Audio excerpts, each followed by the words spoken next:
In this video, I'm going to show you how you can edit your post on TikTok. So if you had added some text on your video or even photo that you had posted on TikTok and you wish to edit it, it's pretty simple. Just follow these steps. If this video helps, please like and subscribe to this channel.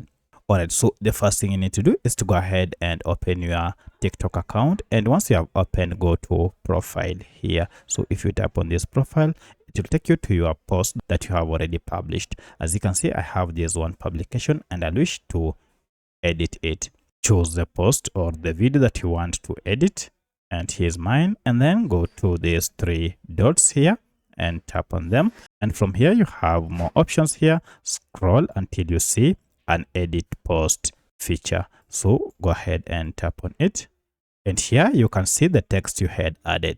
You can now go ahead and tap next to it to edit your post. So add anything you want. You can even add hashtags and mentions, and tap on done here and then save. This will be saved, and now you can see the changes have been captured. So it may take some few minutes before your latest changes can reflect on your post or on your video. You can also just refresh by just scrolling down your profile like this to capture the changes that you have made. So that's how you can edit your post on TikTok account.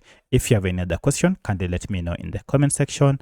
Otherwise, thanks for watching, and let's meet in the next video.